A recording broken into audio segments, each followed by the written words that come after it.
Question number 60.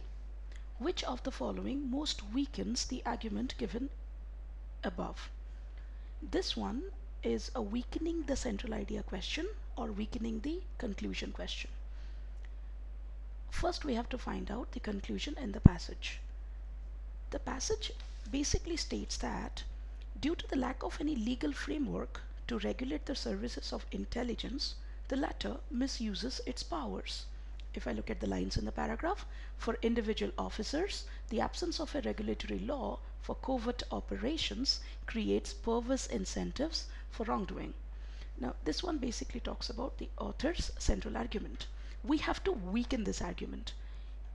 Normally, we answer a weakening idea question by trying to find out the assumption in the passage and negate it. If the assumption is negated, then the author's central argument in the given passage can be negated too.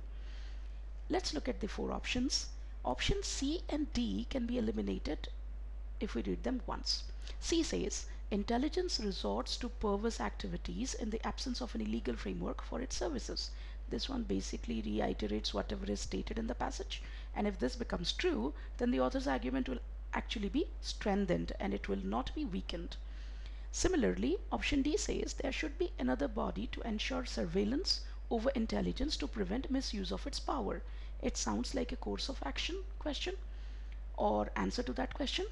It talks about a possible solution to the problem that the author has raised in the passage. Now, this in a way again supports the author's contention that we need a legal framework in the country for our intelligence services. Now, we need to counter that. Hence, C and D cannot be the answers.